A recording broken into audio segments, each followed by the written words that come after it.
All right, we are live. It's Thursday night tradition coming to you live from Zach's basement in Edmonton, Alberta to everyone all over the world. And we're really excited tonight. It's week 90 at Startup TNT. We've got some fresh beer deliveries and we've got an amazing co-host, Edmonton Screen Industries Office. A lot of exciting things happening around Startup TNT community this month. Clean Tech Investment Summit's kicking off. We got a couple of pitch nights for them next week and the week after. But today, it's all about the screen industry. So I'd like to say hello to our co-host, Madison, from the Edmonton Screen Industries Office. Hello, Madison. Hi, Zach. Thank you for that lovely intro. So like he said, I am Madison. I am the Communications and Outreach Officer here at ESIO. If you haven't heard of us, it's because we're kind of new. We're kind of the new kids on the block. You might have known in the past that there was a film commission in Edmonton, but now we do a lot more than film. So we do film, television, as well as interactive digital media, convergent media, XR, all of that good stuff. What ESIO does as well is we also offer support programs for people who are either working in Edmonton or looking to work in Edmonton. So we have a couple different grant programs that we have. One is available right now to apply to, which is our early stage project grant. So if you're just getting ramped up and you're in the Edmonton area, that's something to check out. It's a micro grant, so it's about $1,500, but it should be helping out. And then for in April, we'll actually be launching our industry sport grants, which is a little bit more substantial than those ones.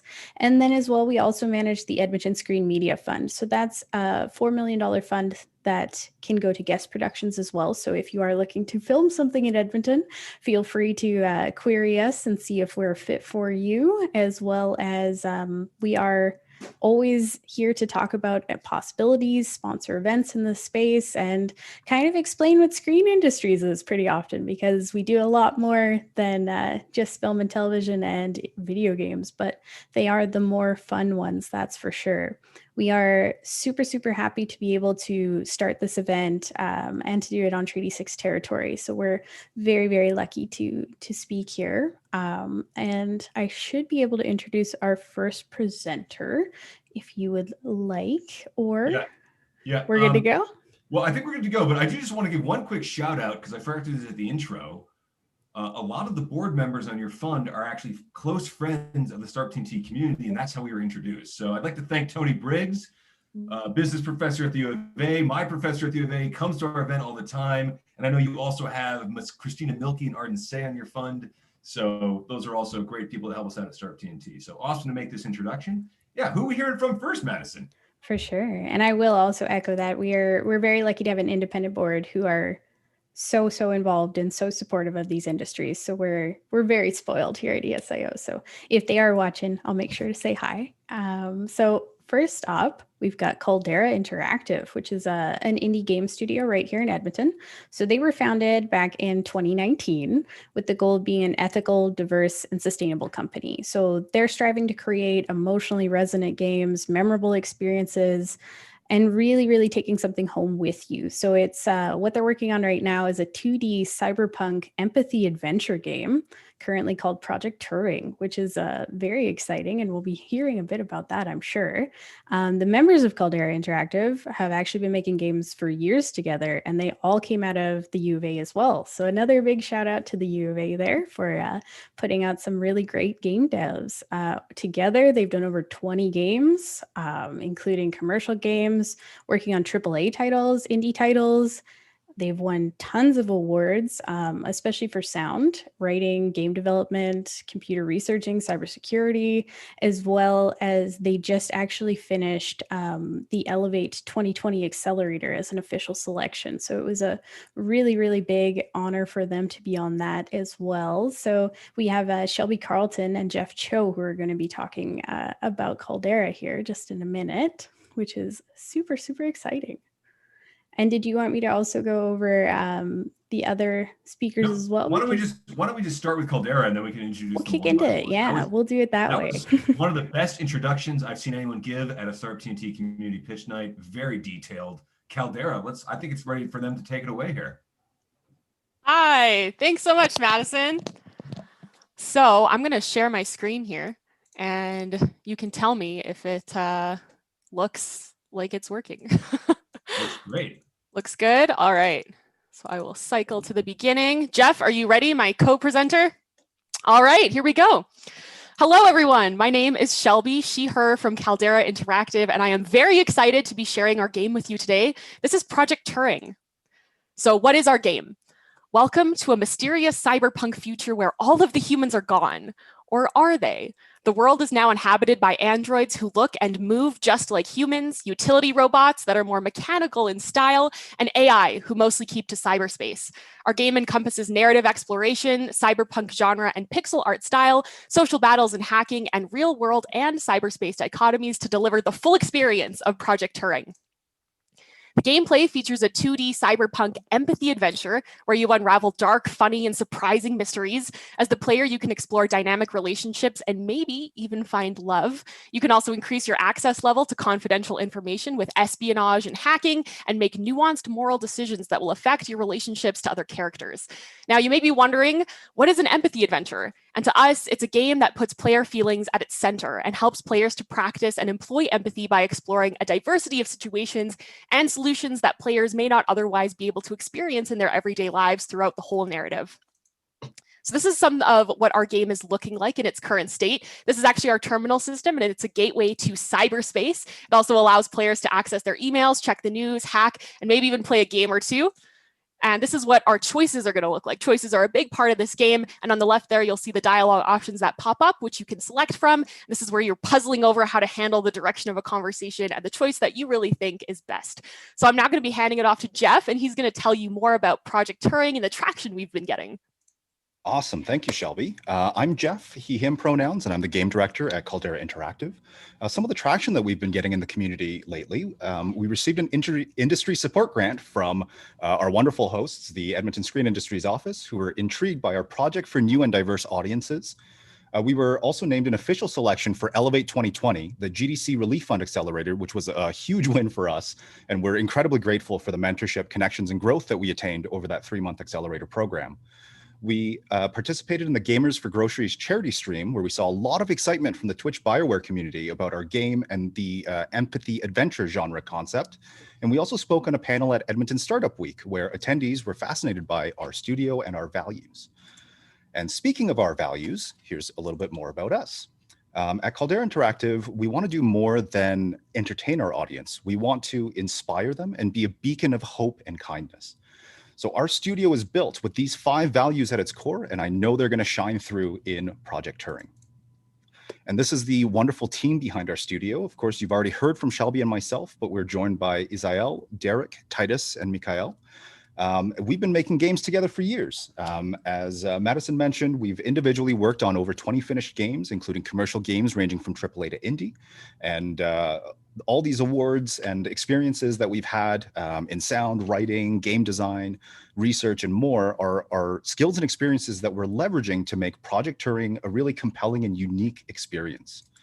So we're really excited about this game, and we can't wait to share more with you as our development continues. And here's where you can find and connect with us online. Thank you. Awesome. Thanks, Caldera team. So what's the stage of Project Turing? How soon can we get access to it and start playing it? Jeff, do you want to say the Sure. So we are just heading into pre-production in Q1 of 2021 now, I guess it is. And we're aiming for release around Q2 of 2022. But hopefully we'll have some information about beta tests and ways that people can get involved and interested in this game. And the best place to follow us right now is on the Twitter, is where we'll have a lot of that news. But soon we'll have our Discord server open for our community to gather, talk about the game, give us feedback, and get involved. Okay, awesome. When you guys build this game like this, is there a specific community you're having in mind, like a target audience, or are you thinking this would be applicable to many different types of people? I think we hope that many people will find joy in this game. We're definitely shooting for what we consider like an underserved audience of gamers, people who are really definitely interested in narrative experiences, in games that invoke empathy and perhaps some romance. We know that so many people in Edmonton, especially the BioWare community, are really like, yes, can I fall in love with this character? And we love that. We also love the idea of love. And so we hope that there's something that's going to be in here for everybody, if people are willing to give it a try. Hey, I got to say, there's a lot of people making comments on the internet, and they're giving you lots of love. So congratulations, Caldera. I think we're just at time now. I hope you guys can join us for the happy hour. I've heard that, Jeff, you got a bottle of wine delivered. Is that correct? I did. I will definitely be hanging out and looking forward to meeting some new people. Look at that. Not just beer deliveries anymore, wine deliveries too. We're sophisticated now at Startup TNT. This is amazing. I got to say that I definitely could use some insight on how to make my office more sophisticated. I'm taking notes from both Jeff and Madison right now. Madison, over to you. Who's next? Who's next up on the docket? Amazing. Yeah, no, we were, ESIO was so happy to give them kind of their first push out the door with an industry support grant. So we're very proud of Caldera and all the work that they've been doing, especially for Western Canada. But we also have another big award winner that we have announcing right now. So we have Eva here from No Problem Productions. So Eva is the founder and has written, directed, produced a wide variety of award-winning films, dramatic, experimental, documentary, things like Happy Birthday, Mango, 2.57K, Granny Baby, and The Weightless Traveler. She's also written and directed 3 NFB documentaries, We Regret to Inform You, The Elder Project, and The Enemy Within.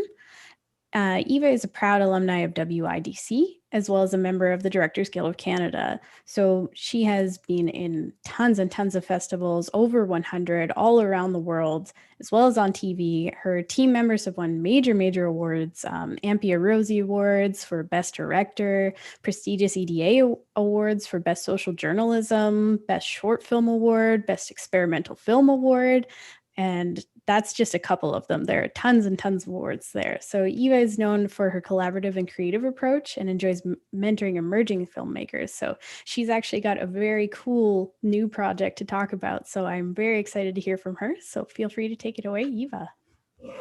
Thank you, Madison. Welcome and thanks for having me.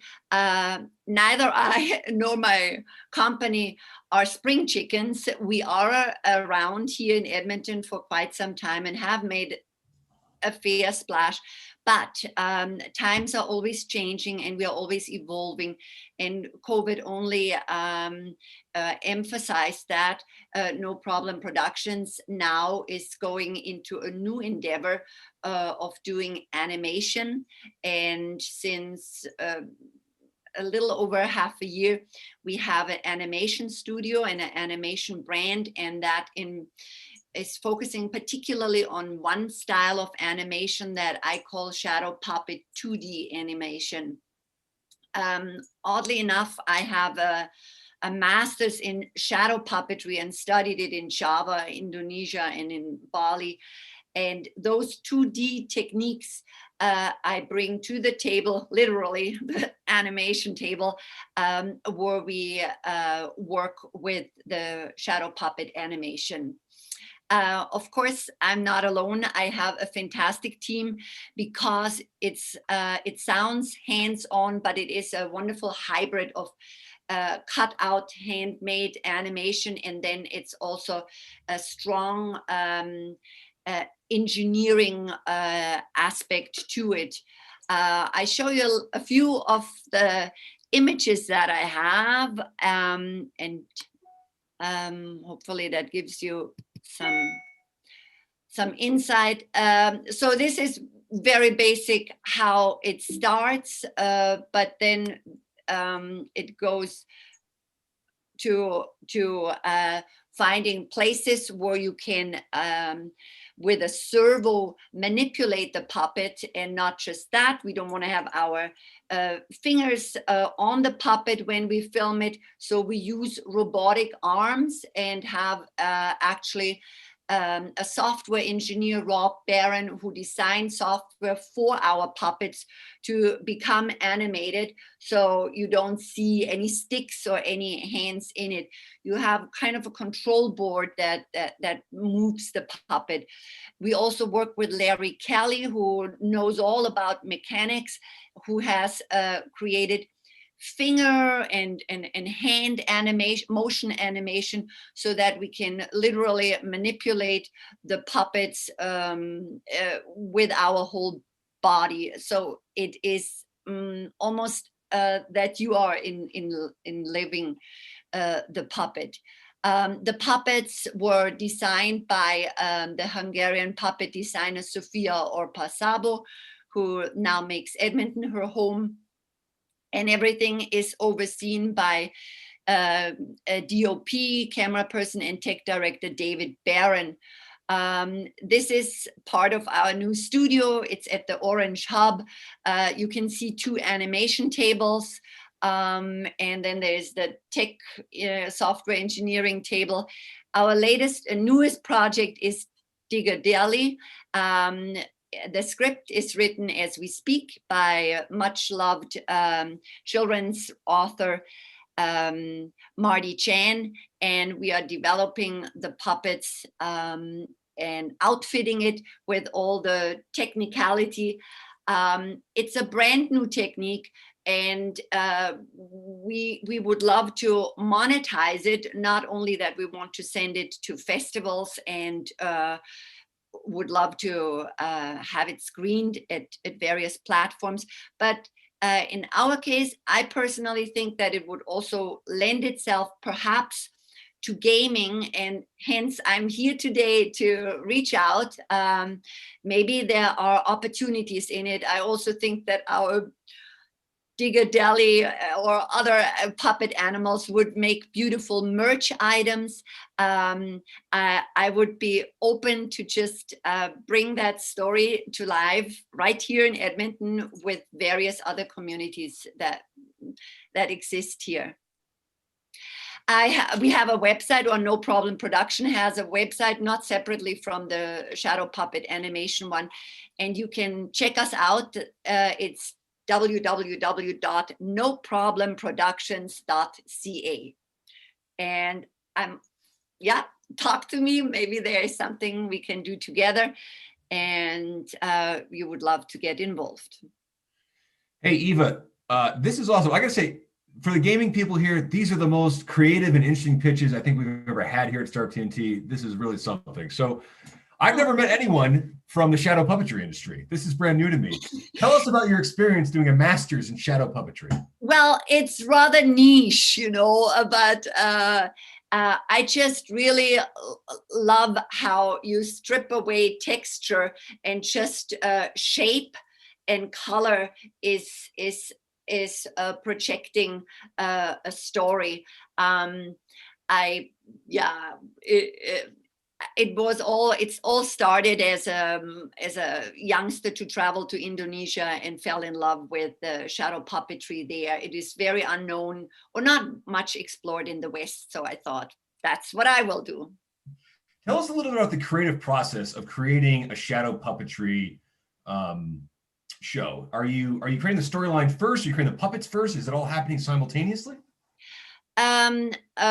We first draw a very rough outline and storyboard because the writing is very much linked to what my shadow puppet can do. It cannot turn around, so it cannot frown, but it can jump in excitement. It can do many other things.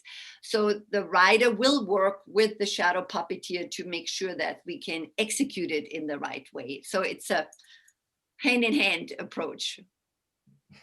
Okay, that's amazing, Eva. I hope you can stick around and hang out at our happy hour. Love to talk to you further there. Yeah, I signed up. I signed up just a little bit before, and I hope I can make it there. It's a new experience for me, but I plan on being there. It's popular among gamers, so I was hoping that all you guys were very comfortable with Discord. Okay, yeah, I'm now a member. Okay, back to you, Madison, for our last introduction, which again, you're just keep upping the bar in terms of like what kind of introductions we're doing here at Startup TNT. Amazing. Keep it up. I mean, it's very easy to do when we're working with such amazing people. And this is just a small amount of our community, right? They are so, so talented. And we're so lucky to be working with such amazing, amazing creators. I mean, yeah, I never had heard of a master's in shadow puppetry either. So it is so, so cool. And we're very spoiled this way as well. But we do have a newer, I guess the closest to being a startup would be our next speakers, which are the Alberta Esports Association. So they're actually a nonprofit similar to ESIO, but they're dedicated towards fostering the growth and development of esports within Alberta. So if you don't know what esports are, you're about to find out.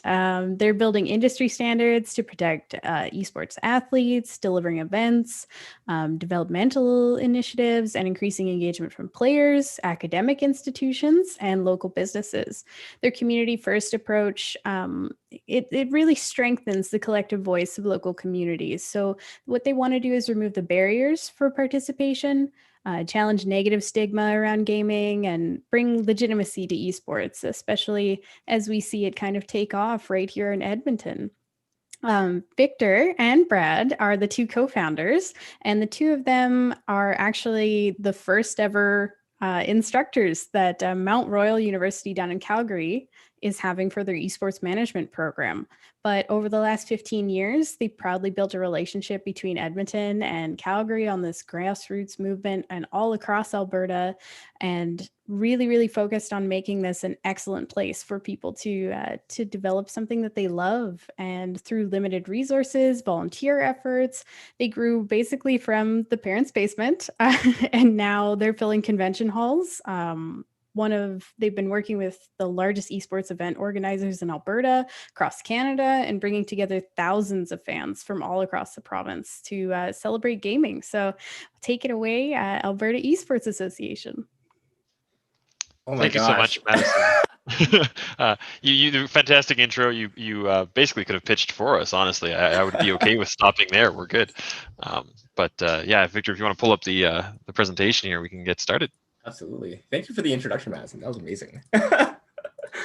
Okie dokie. So, hello. Our names are Victor and Brad, and we are the co-founders of the Alberta Esports Association. We're a registered nonprofit organization founded in 2020, dedicated to fostering the growth and development of esports within Alberta. And over the last 15 years, we've built relationships with grassroots communities, institutions, and businesses across the province. Through limited resources and our volunteer efforts, we bootstrapped ourselves from our parents' basements to now filling convention halls as the largest esports event organizers in Alberta, bringing together hundreds of fans across the province to celebrate gaming. And actually, that bottom left photo is me and Brad when we were 14 years old, running our first ever tournament many, many years ago. And of course, our mission is to foster the growth and development of esports within Alberta and facilitate the best events, the best communities, and the best players. Our vision is to establish Alberta as a recognized esports leader by cultivating local talent, developing industry opportunities, and building cohesive governance infrastructure. As a value-driven, nonprofit provincial esports organization, we are guided by our core values of collaboration, inclusion and diversity, long-term sustainable growth, integrity and accountability, and our ultimate goal in creating a safe and welcoming environment for anyone to compete, play, and celebrate gaming. So let me paint a picture as to why we're here. It's clear that esports on the global scale is successful. We don't need to sell you on $1 billion industry with viewership rivaling the Super Bowl. However, esports in Alberta is decentralized and lacking the fundamental infrastructure to scale. As demand continues to exceed current grassroots capacities, what resources become available? Who's coordinating the events? Who's playing on stage? How do they get there? And where did the stage come from? So we believe we can provide structured governance similar to traditional sports by delivering sanctioned events and community building initiatives, facilitating career pathways, and consolidating an otherwise fragmented market. And we currently have over 30 partners with a collective outreach of over 14,000 gamers, and our events are averaging over 400 plus competitors, all through earned word of mouth marketing. Our strategy is to foster long-term participation and retention and achieve economic and social sustainability through our community-focused bottom-up approach. Now, we've already established and built the connections and trust with the market and community. We're also the first generation of Alberta's esports program through Mount Royal University, which is the first esports academic program within Alberta. I'm actually teaching my class at 7 o'clock tonight. To provide a collective voice for all our communities, our team includes diverse representation at all levels of our organization, from esports professionals to volunteer talent across Alberta. We also rely on the collective experience of our advisors with the Canadian Esports Association, the Canadian Olympics Committee, the Gaming Stadium, Digital Alberta, and others. Our nonprofit revenue model relies on corporate sponsorships, government grants and funding, our events and client services, as well as our membership program and more. And we've reached the limit of what we can do with just our resources. With the rapidly growing demand for esports and current grassroots capacities, now we're looking for partners to join us as we take Alberta to the next level. We're aiming for a target of $500,000 through limited sponsorship activation and government funding to commit ourselves full-time, scale up our operations to a professional level, deliver more events and initiatives sustainably, and build a flourishing and economic social ecosystem around esports. And of course, in return, our sponsors receive opportunities to market directly to a centralized and consolidated customer segment, as well as joining us in championing part of a billion-dollar industry domestically, with Alberta Esports Association leading the way. And we're happy to share that we recently secured our title sponsorship for the year with the Gaming Stadium, as well as a sponsorship with TELUS. We also have a number of sponsorships through our limited activations in negotiation for the remainder of the year. And we're on the contract stage of incorporating esports at both the collegiate level, which we did last semester, and now at the inter-high and inter-junior high level across the province. And we'll plug our next event because this is actually coming up next month. So Selflats 2021, that's our flagship event to kick off the year. We're running over 20 different esports titles over the February 13th and 14th weekend. Big shout outs to our sponsors, the Gaming Stadium and Brightside by ATB Financial. And if you're not a competitor, you can still tune in at Esports Alberta on twitch.tv. And as of right now, I think we have over 200 registered competitors for that weekend. Exactly right. Excited. Awesome. That's it. That's all we got. Hey guys, awesome presentation. Okay, my first question is, how has COVID impacted your event? Has it affected at all the revenue model? Brad, do you want to? Yeah, sure. It's interesting you say that because COVID and esports kind of thankfully were a little bit proof in that sense because we can go fully online from that perspective. Though it is definitely a significant change. We used to pack 500 to 1,000 people into community hall, and certainly that's no longer considered safe, so we don't do that. But we had to really change our entire formula to meet people online and make sure that experience still brought the community networking and all the enjoyment of really being with everybody together. So we've took a focus on panels and educational initiatives and really changing our structure to make sure that it's all inclusive and great for everyone to attend. And in regards to the model, because we're a nonprofit, we've never really aimed to make money off of ticket sales. So thankfully, we've gone to a free model that works quite well for us. Do the participants have to pay to participate, or is it free for them as well? Absolutely free to participate. Yeah. When we do our in-person events, we charge an entry fee, but over the history of our last 15 years, that was strictly to pay for the venue. And we would pay the deposit, whatever money we could rummage together as a 15-year-old kid, pay like the deposit for a community hall and hopefully recoup it back. We always did. And any excess, we always just donated to our friends at Extra Life Edmonton, Extra Life Calgary. Okay, awesome. So when you guys go back to in-person, do you think you'll maintain some of your online events? What do you guys, as people that do events, how are you guys thinking about the transition back to in-person events over the next year? Well, certainly we're going to be going back to in-person. We are dying to go back to in-person. We would love to, because really meeting and meeting people in person is the best part of the community. It's not the same online, unfortunately. But I see us doing a hybrid. There's no reason to stop online once we go back to in-person. It's just a matter of convenience and what we can book. Yeah, for sure. It's a big misconception, I think, when it comes to gaming and esports in general, because it has the capacity to be played online. But when you actually talk to the community, and I speak on my personally as well, we like going to these big like these big tournaments and these big events in person, so you can meet your friends in person, you can hang out, you can grab food together, you can sit and watch the finals that are happening projected onto the wall or projected onto a stage. It's a completely different experience. So one of the biggest drives that we have to do these online events is to kind of maintain that social connection during this pandemic. It's certainly lasted a lot longer than we thought. But I think it's given a nice little temporary home for everyone. But certainly we are excited to run in-person events again and see all of our friends in person and kick that off. All right, well, the last thing I'm going to say, guys, is Startup TNT is also not for profit, and we run a lot of events. So I was actually watching your pitch with a lot of interest and thinking I could maybe learn a thing or two from you. So can I follow up with a little bit about how you guys do your stuff and how you win your sponsorship dollars and things like that? Yeah, absolutely, Zach. Let's follow up with a beer sometime. Okay. Awesome. Thanks so much for thanks so much for coming. Really happy to have you guys on the show. And Madison, I think, was that our last speaker? Is there anyone else on the docket? That was currently our last speaker. Yeah. Besides, I think some people did miss our little plug at the beginning for the ESIO programs that are open right now. So if you don't mind, I could give them a little. Let's do a recap. Yeah. So right now, until February 8th, our applications are actually open for our just the very beginning support grants that we have out. So these are micro grants for early stage projects, and they are super, super accessible to anybody in Edmonton who's interested in doing something in the screen industries.